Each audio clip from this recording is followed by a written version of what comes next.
my experience, having done 1,000 of these projects over the years, is that when you come in and you take care of a place like this, you build a connection with that place, which is powerful. It changes your relationship to that place, and you never see it the same because you've been part of the healing process.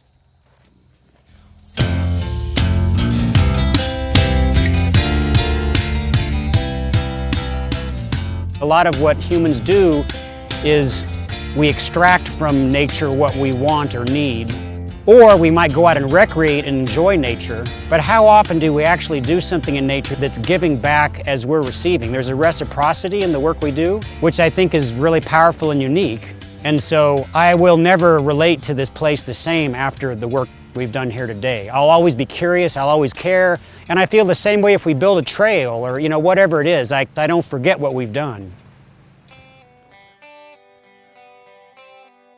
We're super lucky to have the partners that we do, kind of covering the spectrum of activities, and then to our wilderness group as well. We increasingly rely on volunteers like yourselves to get our work done these days. And so, we really appreciate partnerships with organizations like Wildland Restoration Volunteers. We really rely on WRV's expertise for the restoration component. That's you guys, so we just, help provide, whatever support we can, but rely on them for that real restoration technique. I feel it's very important to give back to our community and to our forests.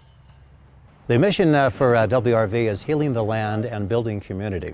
So here we're doing both of those things. We are healing this land, letting people know about where they can and can't go to preserve the forest. At the same time, though, we're getting together a number of people who don't know each other in the past. They have different backgrounds and different interests, but they're coming together to do this particular project and solve this particular problem. And we're only halfway through the day, so this is just a testament to how hard all the WRV volunteers really work and how much good leadership there is. So we built the fence around this area and then goes beyond you and is going to continue up the road to help prevent things like ATVs, dirt bikes from just cutting clear across this area.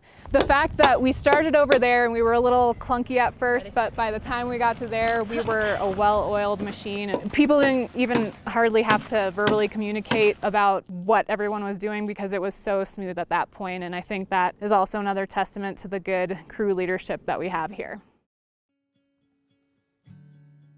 In particular, the landowners and community members involved in this river restoration project have been really wonderful to work with.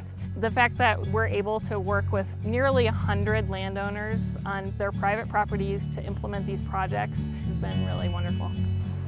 What we had was just a huge mess that they mass excavated so that the creek is wider. It will hold a higher volume of water. So for any future flooding, we've got a lot more capacity in the stream, and it's not just pretty, it's functional.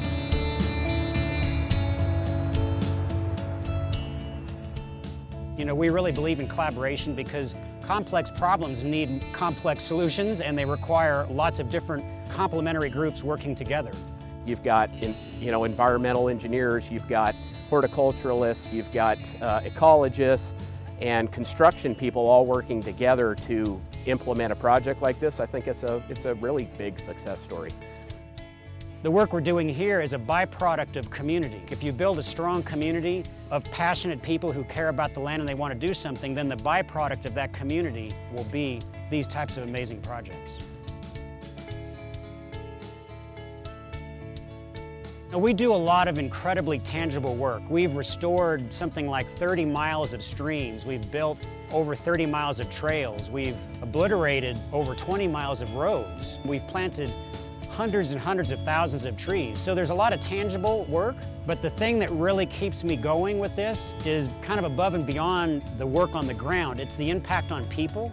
People develop a different relationship with the natural world. That's going to stay with them, and there's going to be ripple effects that go from them to their family, to their friends, and the ultimate impact of that on society is much greater than the work we do on the ground. It's harder to measure those human impacts, but I think that ultimately that's what it's all about.